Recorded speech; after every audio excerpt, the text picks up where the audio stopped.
Boa noite.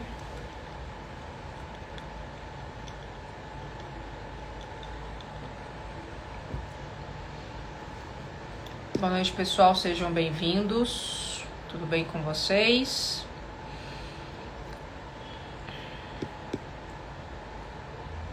Vamos começar aqui. O pessoal vai entrando e pega a gente aqui. Boa noite, pessoal. Sejam muito bem-vindos a essa live. Hoje a gente vai falar sobre um tema que ainda é pouco explorado na medicina veterinária, mas que ela faz toda a diferença nos resultados clínicos. Se você é veterinário e já se sentiu perdido aí quando atende um animal com sintomas de ansiedade, reatividade, compulsão, essa live aqui é para você. Porque muita gente acha ainda, o pessoal ainda não percebe que esses problemas, eles têm uma base neuroquímica, é muito importante, né? Muitas vezes as pessoas acham que é só um problema comportamental, mas por trás de problemas comportamentais, a gente tem alguns problemas neuroquímicos, gente. A gente precisa entender isso, né? E que às vezes simplesmente um adestramento, simplesmente um manejo ambiental não é suficiente para a gente conseguir trabalhar bem aquele animal, né? Então essas condições, elas têm bases neuroquímicas e são muito importantes a gente entender, né? E hoje aqui eu quero mostrar nessa live como a neurociência explica esses transtornos comportamentais, né? Principalmente com esse conhecimento aí. E com esse conhecimento, inclusive, você pode melhorar a sua prática clínica também, né? Antes de mais nada, deixa eu me apresentar aqui para vocês. Eu me chamo Kátia Demartino, eu sou médica veterinária comportamentalista e eu ensino veterinários a se tornarem referência na indicação de psicofármacos, faturando mais por consulta, mesmo que você não tenha experiência na área, aliando a sua rotina clínica. Preciso falar que a Semana VET, as inscrições elas estão abertas. Semana VET, ela vai acontecer entre os dias 10 a 16 de março. É um evento 100% online e gratuito, que lá eu vou dar 3 aulas e junto com essas 3 aulas eu vou fazer 4 lives, inclusive com 4 mentorados também, para a gente falar aqui um pouco sobre os problemas comportamentais no geral, né? O que a Semana VET aí, ela vem abordar essa questão. São 3 aulas, elas vão ficar gravadas, vocês vão ter acesso a todas as aulas.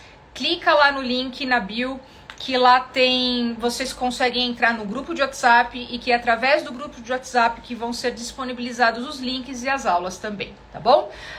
10 a 16 de março, sei que a gente está perto do carnaval, então quanto antes vocês entrarem, melhor, mais rápido ainda. Depois vai lá, curte o carnaval, depois quando curte o carnaval, volta e assiste a Semana VET, tá bom? E eu aproveito para vocês também, para convidar vocês me seguirem no Instagram, né? Quem tá no YouTube, me sigam aqui no Instagram, doutora.KatiaDemartino. E quem tá aqui no Instagram, me sigam no YouTube também, que tá como doutora.KatiaDemartino. E compartilha esse conteúdo para quem interessa, né? Para quem pode se beneficiar aí com essa live. O tema de episódio de hoje, então, gente, é a ciência por trás dos transtornos comportamentais e que todo veterinário precisa saber. O objetivo dessa live aqui é mostrar para os veterinários que transtornos comportamentais não são apenas questões de manejo e adestramento, mas sim com condições médicas com base neuroquímica e que podem e devem ser tratadas com psicofármacos e terapias integrativas. Muitos veterinários não reconhecem esses transtornos como doenças, né? Levando a tratamentos inadequados, levando a falhas terapêuticas, problemas de manejo aí, que também a gente não entende isso, a gente não entende sobre etologia, a gente não aprende sobre etologia na nossa graduação, a gente não aprende sobre psicofarmacologia na nossa graduação, e a gente tem muito problema com isso. E aí, o que eu faço? Mando para um veterinário comportamentalista, mando para um adestrador, ou eu consigo trabalhar com isso? Então, vocês tendo o domínio na prescrição de psicofármacos, e a gente vai falar muito aqui sobre isso, né? Sobre quais são os principais neurotransmissores aí que são importantes, que estão associados a transtornos comportamentais. Você consegue trabalhar, você consegue aliar isso à sua prática clínica, né? Sem precisar repassar esse cliente para qualquer outro tipo de profissional. No resumo, então, nessa live eu quero abrir os olhos de vocês para o fato de que tratar comportamento é tratar a saúde do animal como um todo. A gente precisa trabalhar o animal com uma forma integrada, tá? E quem ignora essa área da medicina comportamental, da etologia, da psicofarmacologia, deixa de oferecer um serviço completo e perde oportunidades de crescimento profissional. Vamos lá? Quais são os desafios aqui, né? Vamos lá, Vete, deixa eu perguntar para você. Eu sei que tem bastante pessoal que não é veterinário aqui também. É uma live aberta a todos, né? Mas o foco aqui é para veterinários, para os veterinários entenderem aí.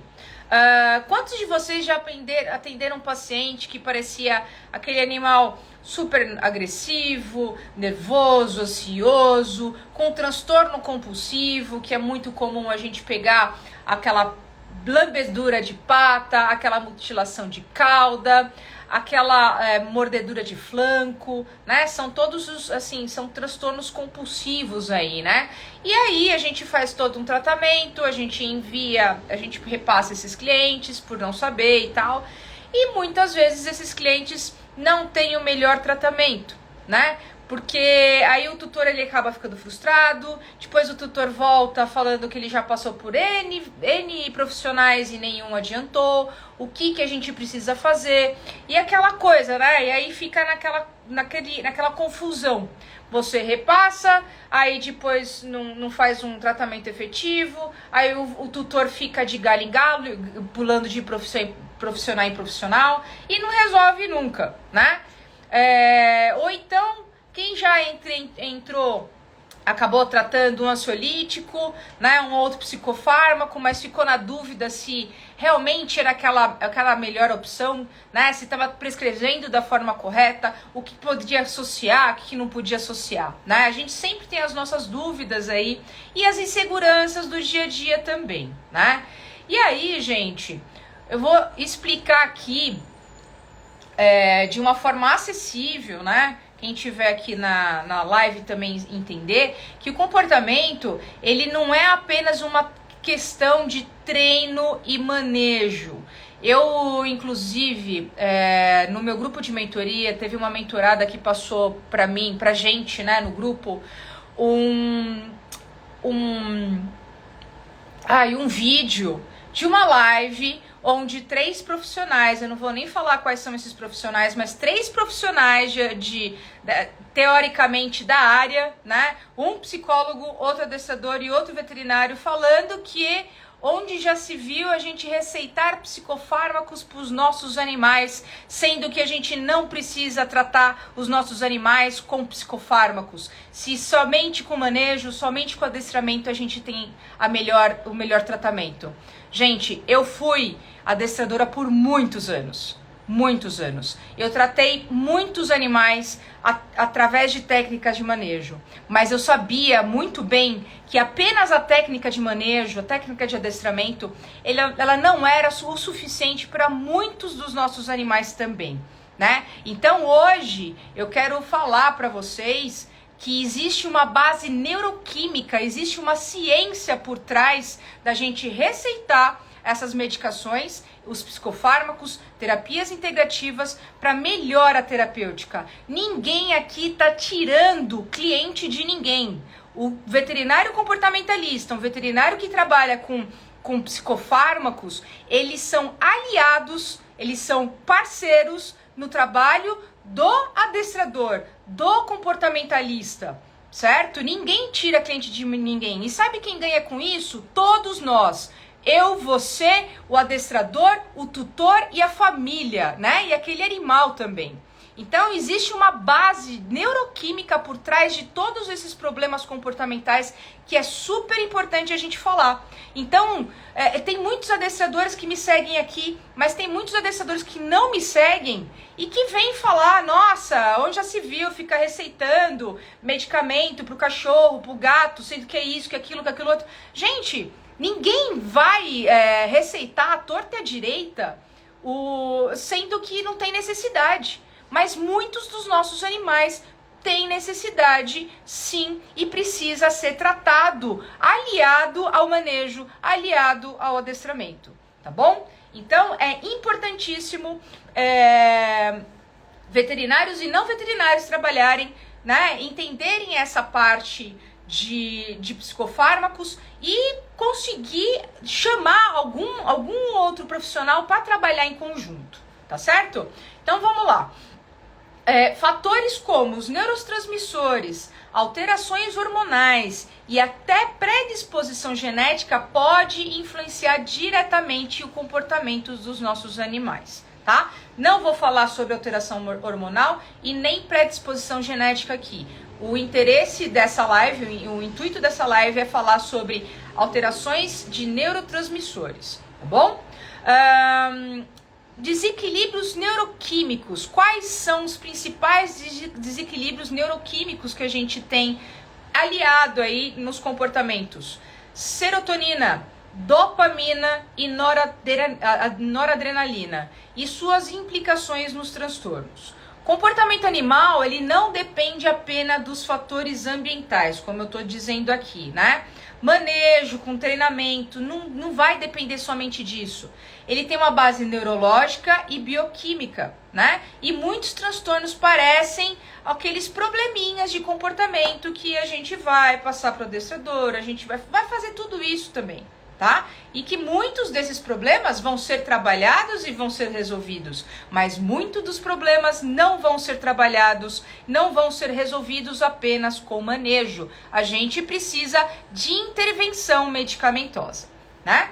Então, aquele cão, por exemplo, eu vou dar um exemplo aqui que é muito comum, né? E, inclusive, muitos adestradores, eles falam que reatividade e agressividade a gente precisa trabalhar com manejo. Precisa? Sem dúvida. Mas agressividade e reatividade tem causa aí neuroquímica com falta de serotonina no organismo.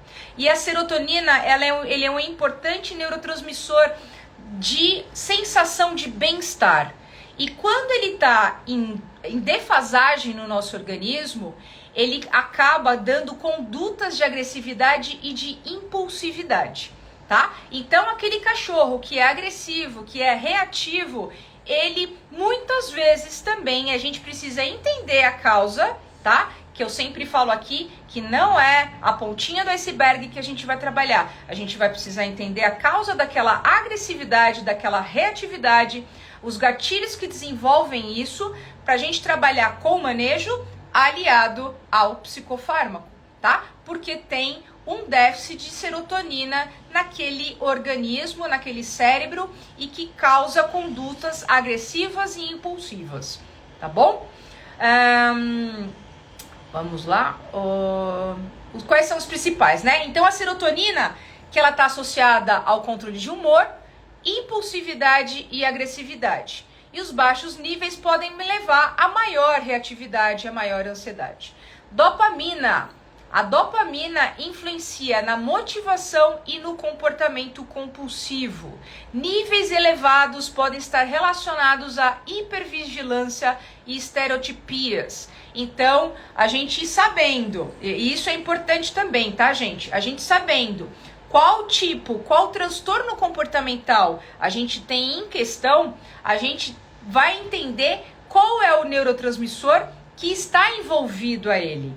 E aí, sabendo qual é o neurotransmissor, automaticamente, você sabendo sobre psicofarmacologia, automaticamente você vai acabar escolhendo o melhor psicofármaco para aquele animal, para aquele distúrbio comportamental, tá? Por isso que é muito importante a gente entender sobre neurotransmissores e sobre quais são as funções de cada psicofármaco para a gente trabalhar da melhor forma aí, para a gente indicar na melhor forma aí.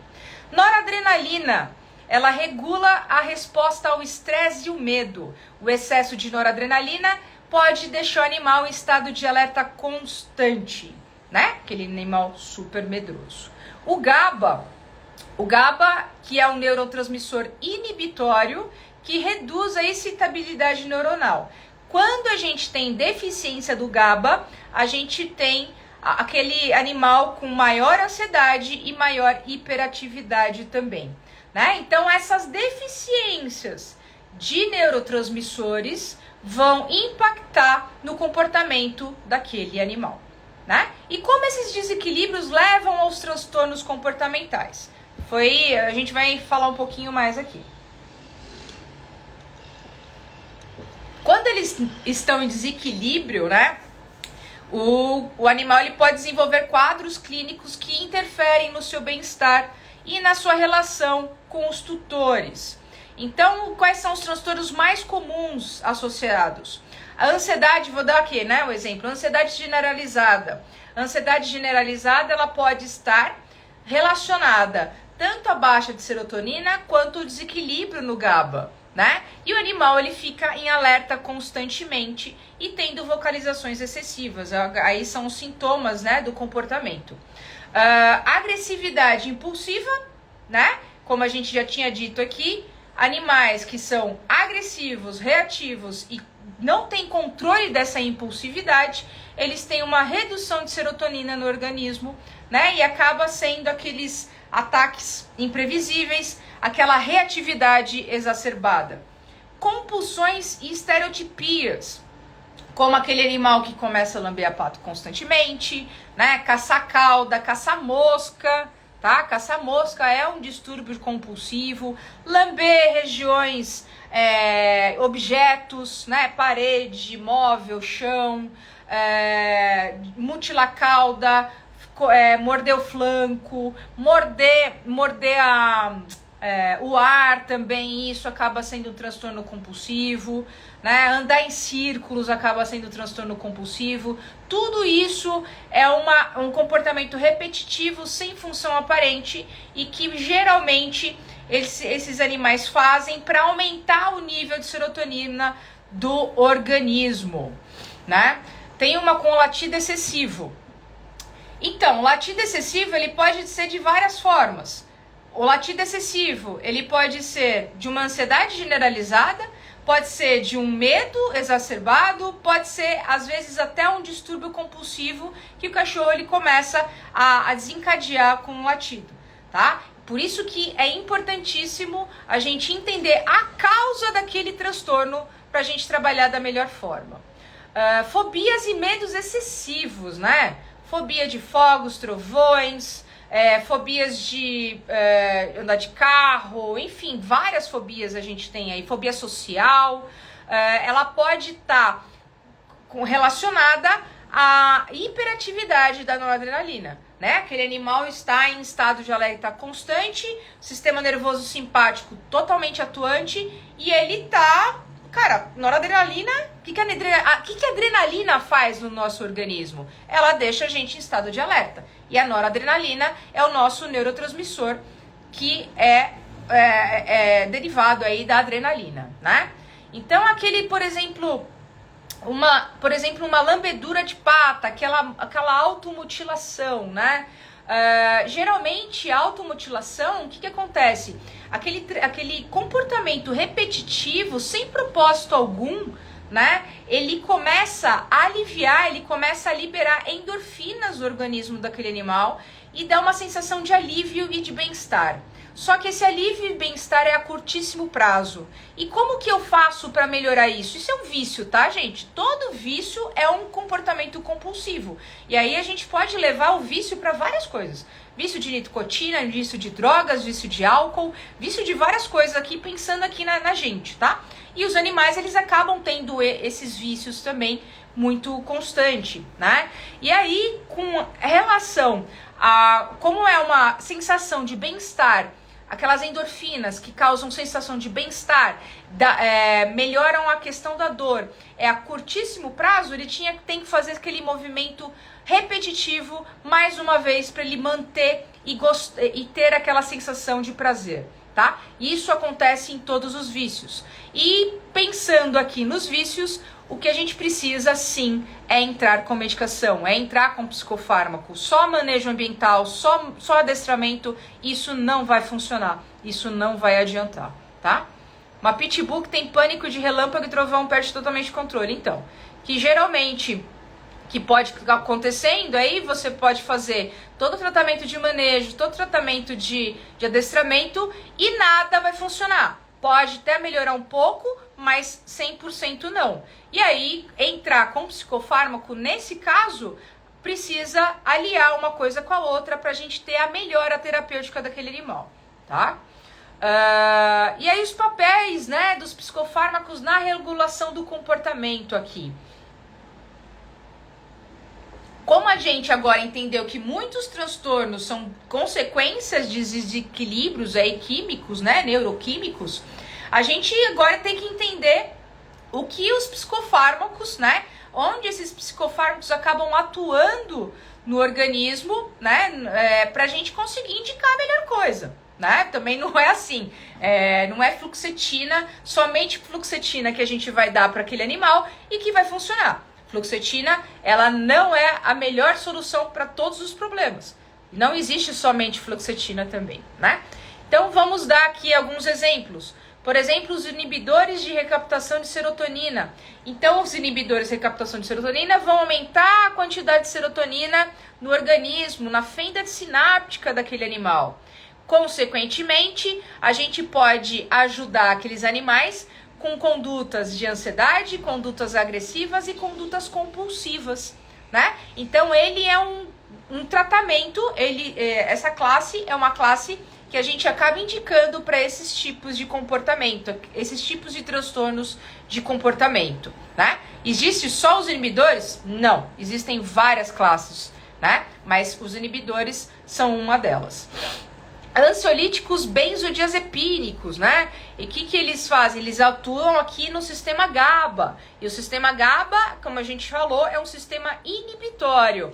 Então, ele vai reduzir a excitabilidade e medos intensos, certo? Então, aqueles animais com fobias, alguns momentos a gente precisa entrar com alguns benzodiazepínicos também, para a gente tirar ele daquele estado de tensão e de fobia, certo? Agonistas dopaminérgicos, eles são indicados aí em funções cognitivas, né, de Alzheimer canino, de disfunção cognitiva felina, de alterações de sono e vigília, de estados depressivos também. Então, eles são indicados nesses casos. E os alfa-agonistas, eles ajudam a controlar as respostas exageradas ao estresse. Então, assim, tem várias medicações. Então, assim, como eu falei aqui, tem medicação várias medicações que dá para trabalhar ter o mesmo problema comportamental, né? E aí a gente vai indicar qual que é o melhor psicofármaco? Mas existem possibilidades também da gente ter que fazer trocas do psicofármaco durante o tratamento também, certo? Do mesmo jeito que a gente vai no psiquiatra e a gente está tomando uma medicação e de repente a gente não adianta, ou a gente sei lá, a gente não se adequa, a gente não se adapta àquela medicação, o psiquiatra vai trocar aquela medicação por uma outra, certo? Então, assim, não é somente, ele começou a tomar aquela medicação, e aí a gente precisa entender o seguinte: a medicação, ela precisa ter uma dose ajustada e um tempo correto para ela agir. Não é em uma semana que a gente vai ver a resposta comportamental daquele animal. Ela tem um tempo de adaptação. Ela tem um tempo do organismo conseguir entender, ter a medicação lá dentro, certo? Então, tem várias coisas que precisam ser trabalhadas aí. Então, não é simplesmente uma medicação, não deu certo, então acabou. Não é isso. Você tem que voltar lá pro veterinário e ver, ou ter um ajuste, ou ter uma mudança aí da medicação, né? E aí, gente, muitos veterinários acabam hesitando, né, em prescrever psicofármacos. Por quê? Cara, porque por falta de conhecimento. A gente não tem esse conhecimento, a gente não aprendeu sobre psicofarmacologia na graduação, né? E aí a gente fica inseguro, a gente tem medo de receitar da forma errada, o ajuste, o tratamento, qual que é o tratamento adequado para aquele paciente. Ou também, que acontece muitas vezes, é a gente não saber diagnosticar que aquele animal tem. Então, assim, é fácil, Kátia. Cachorro reativo, cachorro agressivo, cachorro agressivo. Não. A agressividade é simplesmente um sintoma de um comportamento, certo? A gente precisa entender a causa daquela agressividade. Se a gente trabalhar agressividade como agressividade, a gente não vai ter a melhora no tratamento. Você pode ter certeza disso. E aí, como agora a gente já sabe que muitos transtornos comportamentais eles são causados por desequilíbrios neuroquímicos, surge aquela pergunta: como transformar esse conhecimento em uma abordagem clínica eficiente? A grande questão aqui é a gente precisa usar os psicofármacos, né? A gente precisa, mas quando e como e qual a melhor forma da gente trabalhar com eles? Muitos veterinários ainda têm receio de prescrever, né? Seja por falta de conhecimento, seja por falta de medo da reação dos tutores, porque muitos tutores eles ainda são, eles não querem, eles são resistentes a prescrever, né? A aderir a esse tratamento. Mas a verdade, gente, é que sem um plano terapêutico completo, então é aquela análise comportamental, diagnóstico e o tratamento, certo? A gente vai errar. Vai errar no diagnóstico. Se a gente errar na anamnese, no diagnóstico, a gente vai errar no tratamento também, certo? Então, assim, não é simplesmente prescrever o psicofármaco, mas a gente analisar, diagnosticar da melhor forma, corretamente e minuciosamente, né? E aí entra o grande diferencial do veterinário que domina a psicofarmacologia. Ele consegue identificar a raiz do problema e oferecer o melhor tratamento para aquele paciente, né? Que traz a melhora do tratamento do paciente e fideliza o tutor também. E aí, como na prática clínica o veterinário precisa decidir para melhor conduta? A gente precisa fazer algumas perguntas, tá, gente?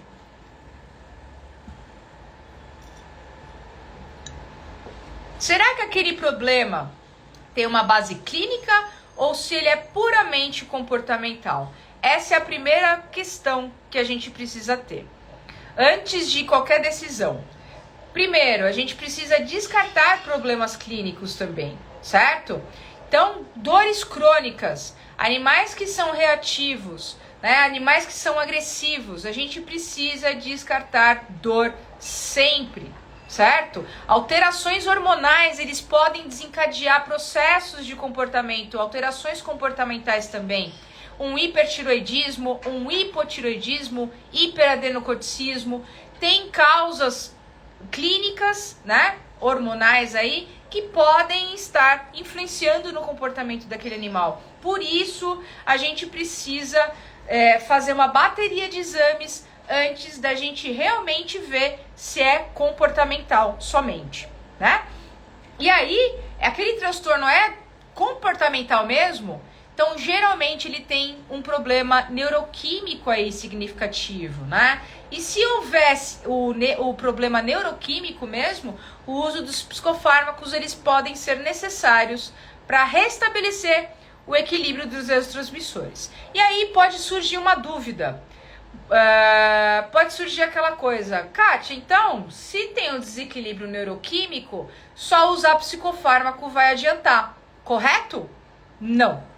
Se a gente trabalha somente com a medicação e não trabalha, e aí que é o grande ponto, tá? Por isso que a gente precisa ter adestradores parceiros para trabalhar em conjunto, porque a gente vai precisar de ou adestradores muito empenhados ou tutores muito bem empenhados também para trabalhar o manejo daquele animal, para trabalhar com adestramento, porque só psicofármaco não vai adiantar. Se a gente só der psicofármaco e não fazer absolutamente nada no trabalho de manejo, trabalho comportamental, é dinheiro jogado fora e a gente só vai acabar com o fígado daquele animal, certo? A gente não vai ter a melhora terapêutica.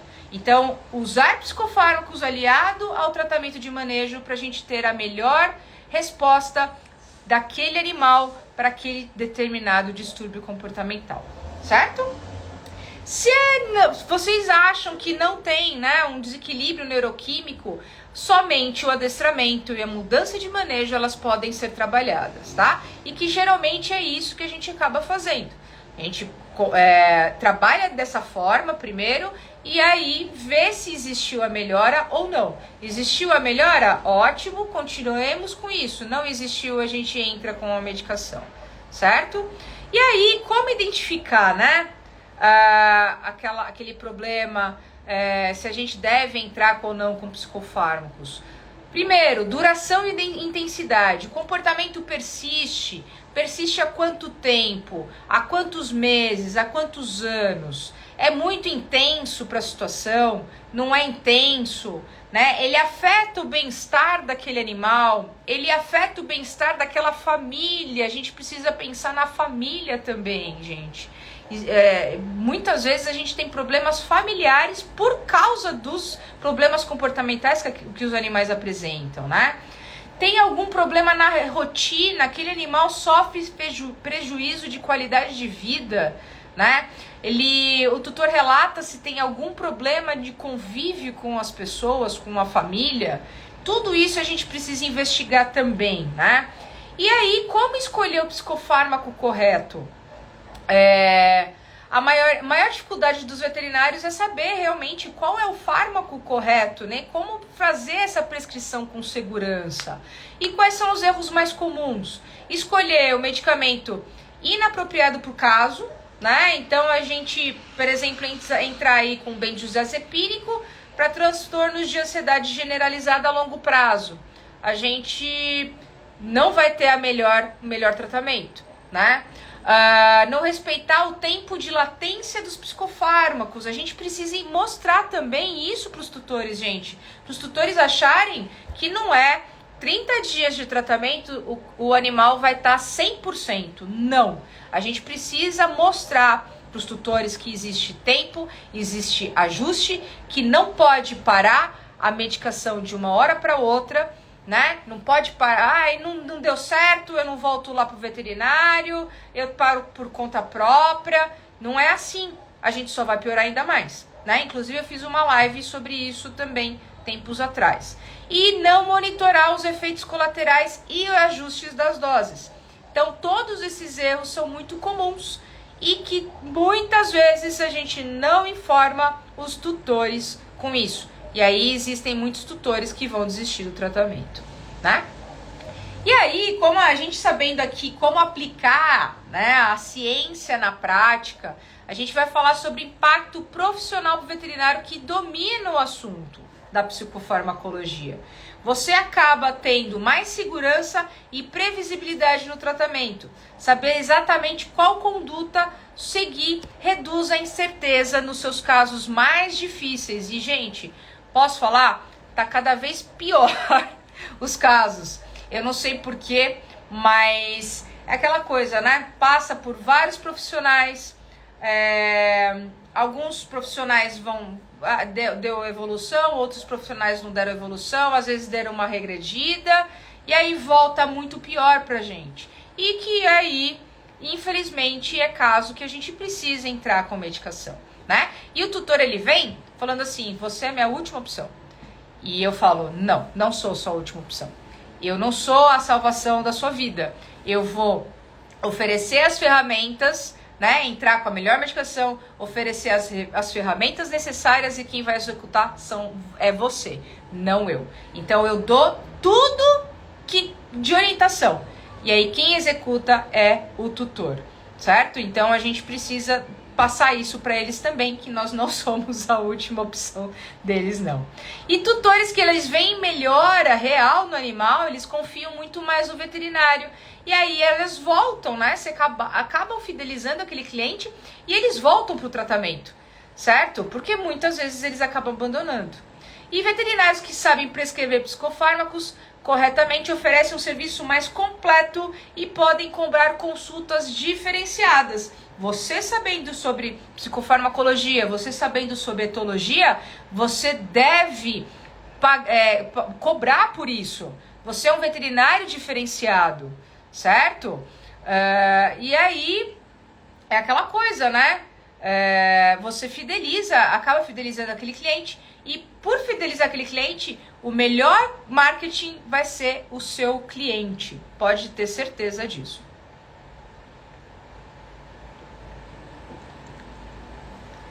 E aí, gente, vamos dar uma recapitulada, né? O que a gente abordou aqui nessa live? Então, transtornos como ansiedade, agressividade, compulsão tem base biológica, neuroquímica e não é apenas frescurinha do animal e frescurinha do tutor, certo? E o desequilíbrio de neurotransmissores podem ser os principais fatores por trás desses problemas. E o veterinário que entende a neuroquímica do comportamento tem mais segurança para prescrever psicofármacos e oferecer um tratamento mais eficaz. Dominar essa área diferencia o profissional do mercado, permitindo que ele fidelize os clientes e aumente o seu faturamento. E aí, se vocês querem entender mais sobre identificar essas alterações, quais fármacos usar em cada caso e como potencializar os tratamentos, entre para a Semana VET, que é um evento um evento online e 100% gratuito. Gente, o link tá lá na bio e as aulas vão acontecer a partir do dia 10, entre o dia 10 a 16 de março. Se eu fosse vocês, eu não perderia essa oportunidade, tá certo? Um abraço a todos vocês e, lembrando, semana que vem é carnaval. Vamos pular o carnaval, eu vou para os bloquinhos, eu vou ficar um pouquinho off aqui, e quarta-feira de cinzas não vai ter live, tá, gente? A gente volta a partir do dia 10, e aí do dia 10 a gente vai ter uma série de lives com os meus mentorados, a gente vai ter muito tema aqui, muito legal, e aí eu espero todos vocês, tá certo? Um abraço, depois eu passo não vai ser de quarta-feira, certo? Se eu não me engano, vão ser 2 lives na semana. E uma live terça-feira, outra live quinta-feira, certo? Mas a partir do dia 10 de março. Então, semana que vem não vai ter por causa do carnaval. E todo mundo, um bom carnaval para vocês. E até depois do carnaval. Um abraço, tchau, tchau.